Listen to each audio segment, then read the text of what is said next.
One of the key aspects of DSLR photography is exposure. And exposure is basically how light or how dark your image is. And in order to capture the images that you have in mind that you want to create, you have to understand exposure. So the question now is, what goes into exposure? How do I get the proper exposure? Well, there's three things that go into exposure. There's aperture, there's shutter speed, and there's ISO. And we'll cover all three of these things in depth. But just so you understand fundamentally, in order to get the perfect exposure, these three things are going to move in tandem to one another. So if you change shutter speed, now aperture and ISO are affected. If you change aperture, now ISO and shutter speed are affected. So these are the three things that go into exposure that get you the perfect image. It's not too bright, not too dark. They get you right in the middle and allows you for an image that you can work with in retouching, or something that is going to be nice right out of the box. So before we get started talking about the individual factors that go into exposure, like aperture and shutter speed and ISO, I wanted to touch quickly on how the mechanics of a camera work. So very briefly, you have a camera, right? And on the front of the camera, you have a lens. And everybody's familiar, I think most people know, on a camera, there's a button you push and that's how you take a picture. So what happens when you click that button? First thing that happens is that there's an opening in your lens the whole time. And when you click the button, light is allowed to pass through that lens and hit a sensor in the back of the camera. So you can see this little mirror in the camera. That's why a DSLR is called that. It's a digital single lens reflex, which means it has a mirror in here that allows you to see through the lens. So what happens when you press the button is the mirror flips up and it reveals this sensor. And in film, what would happen is the mirror would flip up and you'd see physical film.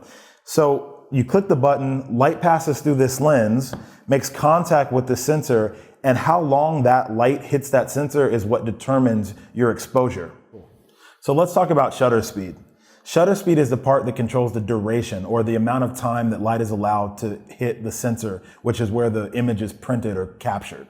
Shutter speed is always represented as a number, so 1/500, 1/2500. And that is literally the fraction of a second that is allowed for the light to come through the lens and hit the sensor. So remember, the sensor is behind this mirror and light passes through this lens. So if I leave the shutter open for a second, that means I'm letting a second worth of light come through and hit the sensor. If I leave the sensor open for 1/2500 of a second, that means an instant that light is passing onto the sensor. So just to demonstrate, I'll show you the fastest shutter speed this camera will do, and then I'll show you a slow one so you can see what's really going on inside the camera. So the first shutter that I'm going to show you is 1/8000 and show you how quick that really is. So hear that? That's so quick. Now, at the other end of the spectrum, we're going to do 1 second. It's going to seem like a lifetime comparatively. So you're basically having a full second of exposure on your image.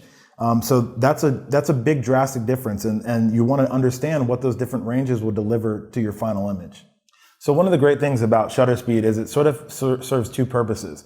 One purpose, as we just talked about, is it'll control how much light is allowed to hit your sensor. So it can allow your image to look lighter or darker depending on how fast or how slow you manipulate the shutter speed.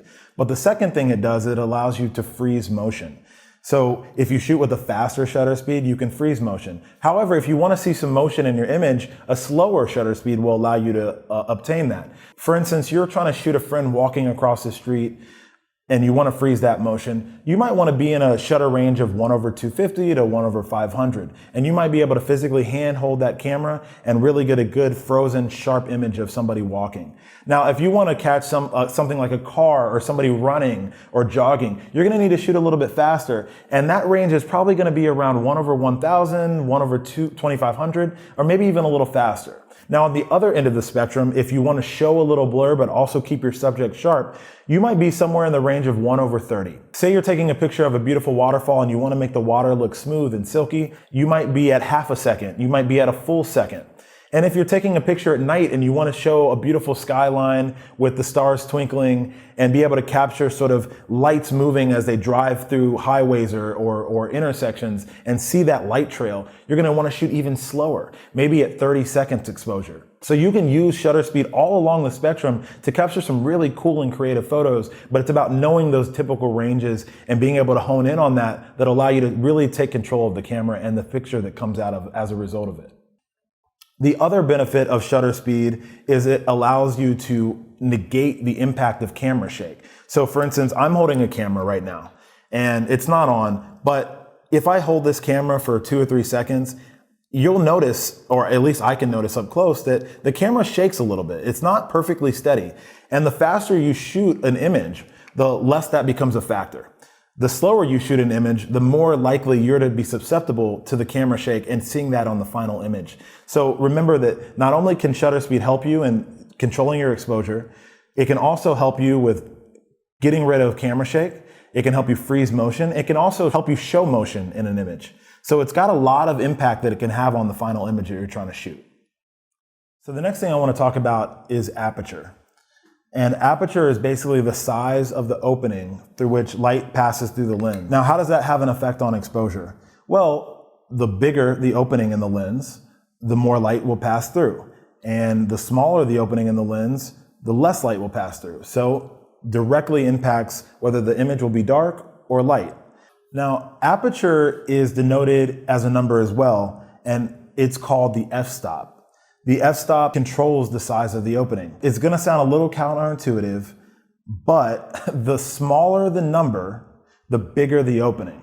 And the bigger the number, the smaller the opening. So this lens is a 24-70 2.8, meaning 2.8 is the maximum aperture, meaning the biggest opening that the lens can have. So thinking about the final image, if I shoot this at 2.8, all other things not being considered, I'm going to have a lot of light or a brighter image. And if I shoot this at f22, the same lighting conditions, I'm going to have a darker image as a result.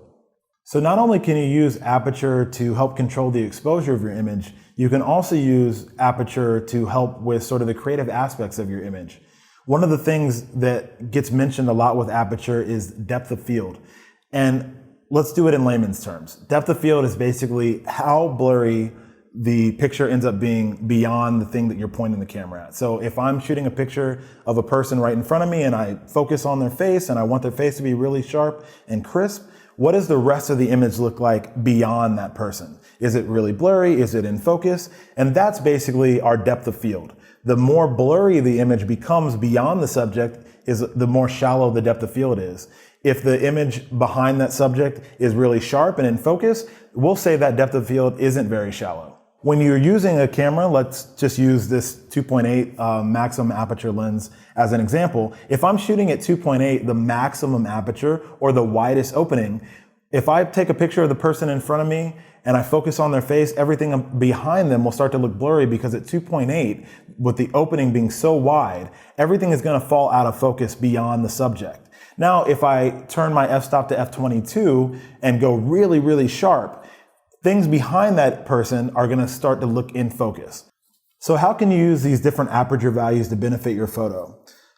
If you want to take a really cool portrait of somebody and you want that really cool, crisp, sharp look where the face is really in focus but everything is blurred out, which allows you to focus more on that person's emotion, you're going to want to shoot with a lower number or a higher aperture. So somewhere in the neighborhood, if you have a lens that goes all the way down to 1.2, somewhere between 1.2 and say 3.2. That's a good range to get a really good blur behind your subject, but to make sure your subject's still in focus. Now at the other end, if you want to do sort of a landscape or a group photo, you might want to shoot with a higher number or what we call a lower aperture.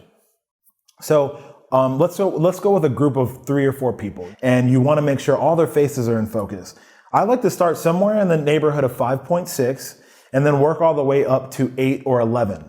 That will guarantee, or will get closer to guaranteeing, that all your friends' faces will be in focus. Now, if you want to shoot an image in nature, say that waterfall we talked about earlier, and you're stepping back and trying to capture a big scene, you might at sometimes want to go cross above f11 and go somewhere in the neighborhood of f22, f18, and that'll ensure that you can get the most of the scene in focus and very sharp and crisp detail.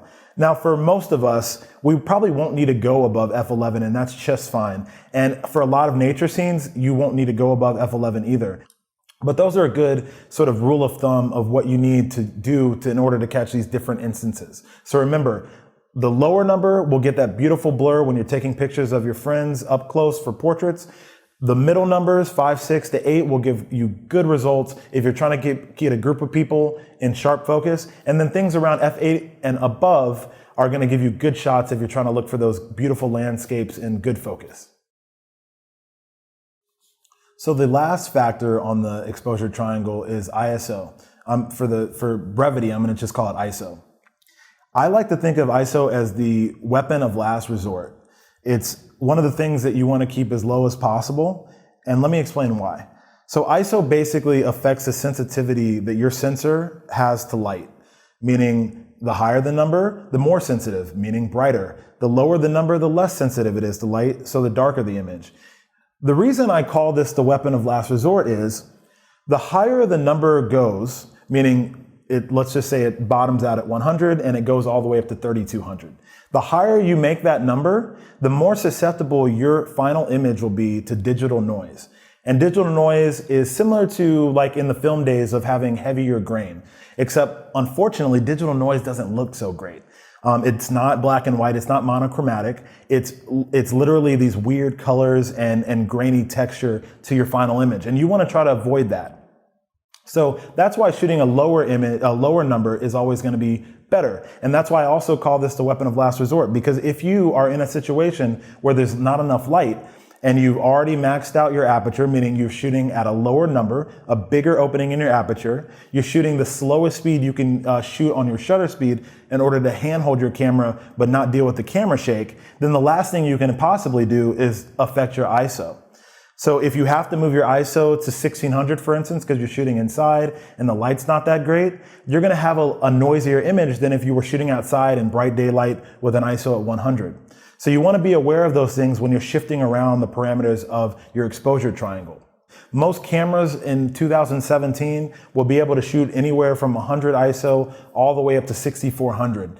And I will caution you against ever maxing out the ISO. You can do it. If you're in a dire pinch and you really need to do it, you're in a really dark concert and you want to get the closing, mashup at the end, and you need to turn this on 6400 just to get that image, by all means do it and maybe try to salvage the image in retouching. But if you can avoid it, most cameras that are of this quality, you're going to be stopped out at 1600. Cheaper cameras, probably 800, but I would probably, to be safe, try to stick to a range of 1 to 400. Now, if you do end up having a really awesome camera and you have to shoot at 1600 or 3200, then we'll talk about what you can do later on in the course to clean it up in retouching. But as a happy range, when you're outside, try to keep this thing at 100 ISO. If you switch to inside, try to keep it between 400 and 800. And if you're in a dire situation, 1600 would be the max that I would push your camera to get a really nice image.